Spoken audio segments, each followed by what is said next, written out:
Você está acostumado com a ideia de que nazismo e fascismo ocorreu basicamente na Alemanha e na Itália. No entanto, entre os anos 1910 e 1940, existia um grupo grande que defendia a ideia de raça pura aqui mesmo em terras brasileiras. Era o movimento da eugenia, que era um tremendo absurdo, só não mais absurdo que o fato de não mostrarem que isso de fato ocorreu no Brasil. É Pilatos lá na Bíblia quem nos diz, e também faleceu por ter pescoço o infeliz autor da guilhotina de Paris. Para começar, a eugenia vem do grego e quer dizer bem-nascido. A ideia surgiu na Europa com Francis Galton e ele defendia basicamente que todas as condições eram hereditárias, não apenas a cor do cabelo ou a aparência física, mas também suas características, sua personalidade era passada de geração em geração. Com isso, você deveria fazer de fato uma verdadeira seleção sobre quem eram os melhores e quem eram os piores. Os melhores se reproduziriam e os piores ficariam descartados da sociedade. Essa crença chega ao Brasil em 1914 e foi apoiada por muitos médicos, jornalistas e membros da elite daquela época. Quem mais comprou essa ideia aqui no país foi o médico Renato Kiel, que ele defendeu que a única forma do Brasil crescer e evoluir seria com a predominância da raça branca.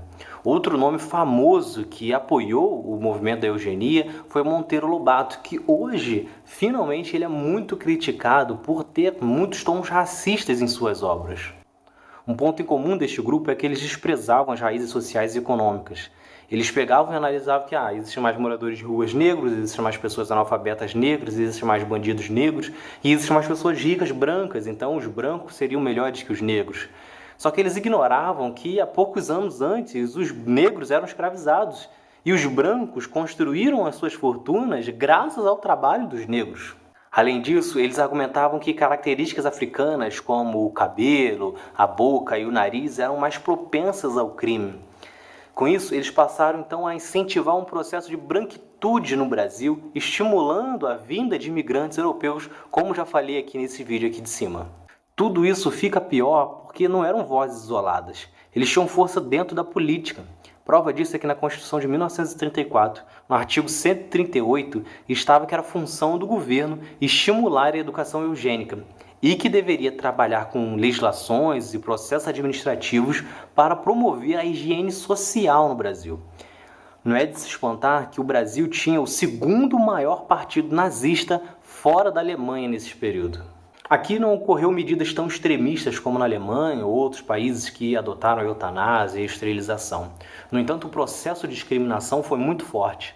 Como eu já falei aqui no vídeo sobre a abolição, e que vai aparecer aqui em cima, foi nesse período que surgiram diversas piadas relacionadas a negros, que eles não gostavam de trabalhar e coisas do tipo. Foi nesse período também que surgiram diversos concursos de beleza, na qual o único objetivo era colocar que o padrão de beleza aceito pela sociedade eram de pessoas brancas. Então, concursos desde crianças a adultos, eles resolviam promover para que o vencedor fosse sempre uma pessoa de pele branca, cabelo liso e olhos claros, coisas que você vê até os dias de hoje. Tanto que é raro você ver publicidades ou qualquer forma de promoção utilizando negros ou utilizando até mesmo pessoas que fogem desse padrão criado ainda na década de 30. O país, devido a esse movimento eugênico, ele também fazia de tudo para marginalizar os homossexuais, excluir da sociedade pessoas com deficientes, além de ser extremamente machista. Prova disso é que até a década de 30 as mulheres sequer poderiam viajar sem autorização de seus maridos, assim como não poderiam votar e ter outros direitos que possuem hoje. Vale lembrar que nesse período o Brasil estava sendo governado por Getúlio Vargas, que havia dado o golpe em 1930.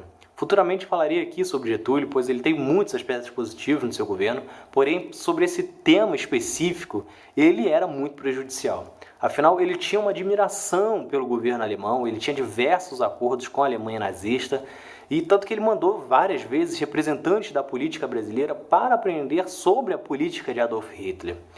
Tanto que ele adiou o máximo possível se posicionar na Segunda Guerra Mundial, fazendo isso apenas em 1942, 3 anos depois do conflito, e só fez isso porque submarinos alemães afundaram um navio mercante do Brasil. E foi exatamente a Segunda Guerra Mundial que fez com que o movimento eugênico perdesse força. Afinal, Foi Adolf Hitler que, absorvendo as ideias que ele havia visto nos Estados Unidos, implementou na Alemanha, perseguindo povos, excluindo os deficientes físicos e focando na reprodução de pessoas apenas de casais tidos como mais evoluídos.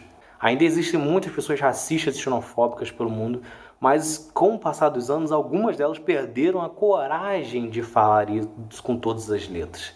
Embora nos últimos anos esse movimento tenha voltado a ganhar força e as pessoas estão cada vez mais defendendo seus preconceitos como se fossem coisas naturais. Se você gostou, se inscreva, ative as notificações e quem preferir apenas ouvir o áudio, estamos lá no Spotify também. Valeu!